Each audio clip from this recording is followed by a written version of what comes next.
घने जंगल में कर्पूरतिलक नामक हाथी रहता था। उसका शरीर हृष्ट-पुष्ट और मांसल था।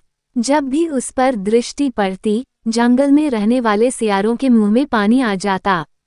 वे हाथी को मारकर कई दिनों के लिए अपने भोजन की व्यवस्था करना चाहते थे, किंतु हाथी जैसे विशाल और हृष्ट-पुष्ट जानवर को मारना उनके बस के बाहर था।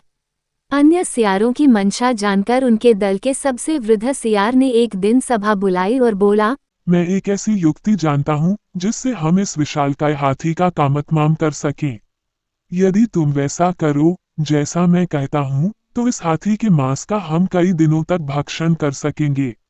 सियारों को यही चाहिए था। वे तैयार हो गए। बूढ़े सियार ने उन्हें युक्ति बता दी। युक्ति अनुसार कुछ सियार हाथी के पास गए और उसे प्रणाम कर बोले, महाराज की जय हो, महाराज की जय हो। स्वयं के लिए महाराज का संबोधन सुनकर हाथी चौंका और बोला, कौन हो तुम लोग? मेरे पास क्यों आए हो और मुझे महाराज क्यों संबोधित कर रहे हो? सियारों के दल में से एक सियार बोला, महाराज, हम सियार हैं, इसी वन में निवास करते हैं। बिना राजा के ये वन हमें नहीं सुहाता, इसलिए हम सबने निर्णय लिया है कि आपको इस वन का राजा घोषित कर दिया जाए। महाराज कृपा कर इस वन के राजा बनकर हमारा उपकार करें। हम सबने आज ही आपके राज्याभिषेक की व्यवस्था कर दी है। राज्याभिषेक का लग्न समय पर निकट है। महाराज कृपया शीघ्र हमारे साथ चलें। सियारों की चिकनी चुपड़ी बातों में आकर हाथी जंगल का राजा बनने तैयार हो गया और उनके पीछे पीछे चलने लगा। सियार उसे जिस मार्ग से ले जा रहे थे, वहां एक गहरा दलदल था।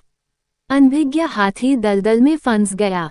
निकलने का बहुत प्रयास करने के बाद भी हाथी दलदल से बाहर नहीं निकल पाया।